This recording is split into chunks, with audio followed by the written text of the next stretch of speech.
Здравствуйте, ребята! Сегодня с вами урок проведет учитель математики средней школы имени Бесена Унтаева Ордо-Басынского района Туркестанской области Бесенда Гульмира Базарбековна. Тема урока – преобразование выражений с помощью формул сокращенного умножения. Сегодня у нас второй урок из цикла «Разложение многочлена на множители». На прошлом уроке, мы с вами рассмотрели способы разложения многочленов на множители, в том числе вынесение общего множителя за скобки. Сегодня мы с вами применим умение вынесения общего множителя за скобки к решению таких вот задач, то есть решение уравнения. Так, обратите внимание, как решается такое вот уравнение. Чтобы решить это уравнение, нам достаточно вынести общий множитель за скобки. Рассмотрим его решение. Так. Общий множитель это будет х.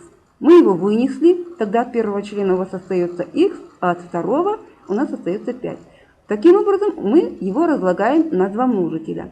Х первый множитель и х минус 5 второй множитель. Все это равно нулю. Теперь мы знаем, что произведение двух множителей равно нулю в том случае, если один из множителей равен нулю. В нашем случае х равен нулю, либо выражение внутри скобки х минус 5 равен нулю.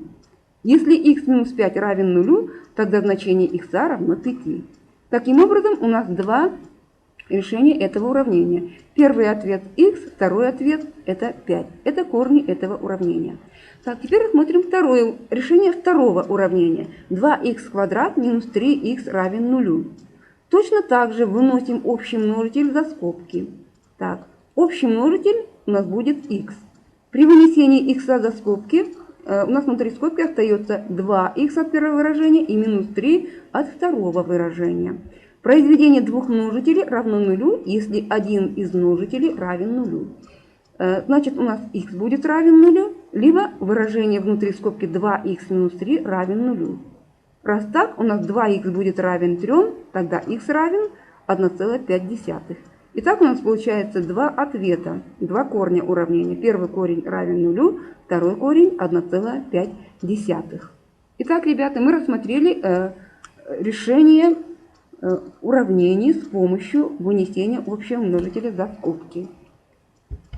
Где еще можно применить вынесение общего множителя за скобки? При решении вот таких вот задач. Обратите внимание, надо доказать, что значение выражения 14 четвертой степени минус 14 третьей степени кратно 13. Для этого достаточно вынести общий множитель за скобки.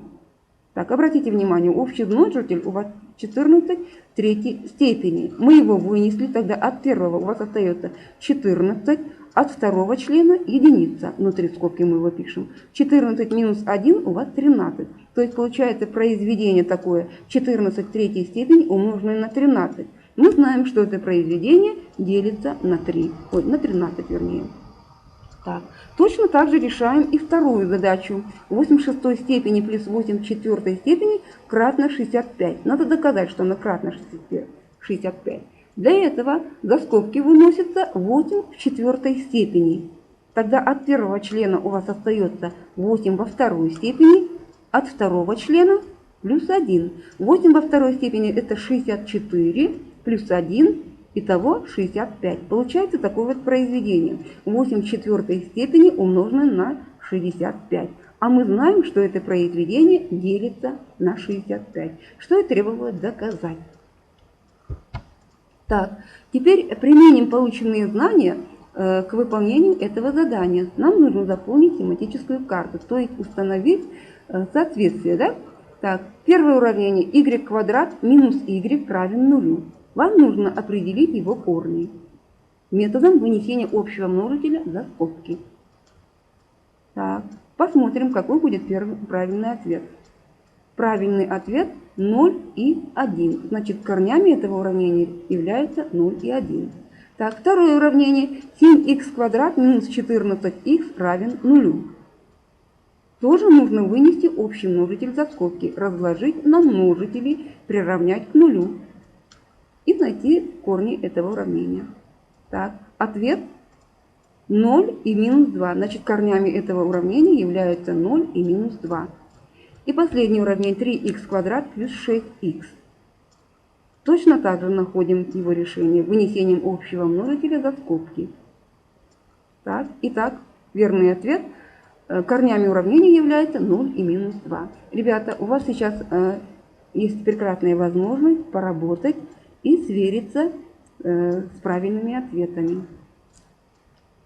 Так, следующее задание. Нужно установить соответствие и определить делители данных выражений. Так, аналогичные задания мы уже с вами выполняли, поэтому я думаю, вы запросто справитесь с заданием. Здесь в первом 13 в шестой степени плюс 13 в пятой степени.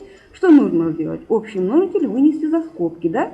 И представить в виде произведения. Так, какой же будет ответ? Давайте посмотрим.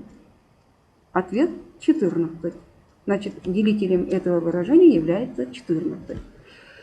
Так, следующий 11 в девятой степени минус 11 в восьмой степени. Так, готовы? Давайте сверимся с ответом. Ответ 10. Хорошо. И последнее задание 15 в седьмой степени плюс 15 в шестой степени. Точно так же выносим общий множитель за скобки и представляем в виде произведения. Так, представили? Давайте сверимся с ответом. Правильный ответ 16. Так. Теперь, ребята, задание на дом. Так, применив все, чему вы сегодня научились на уроке, постарайтесь выполнить следующие задания под пунктом 1, 2, 3, 4, 5. И, пожалуйста, ответьте на вопросы рефлексии. Что вы знали до этого, что вы хотели узнать на уроке и что вы узнали. Спасибо всем за внимание, всем успехов и удачи!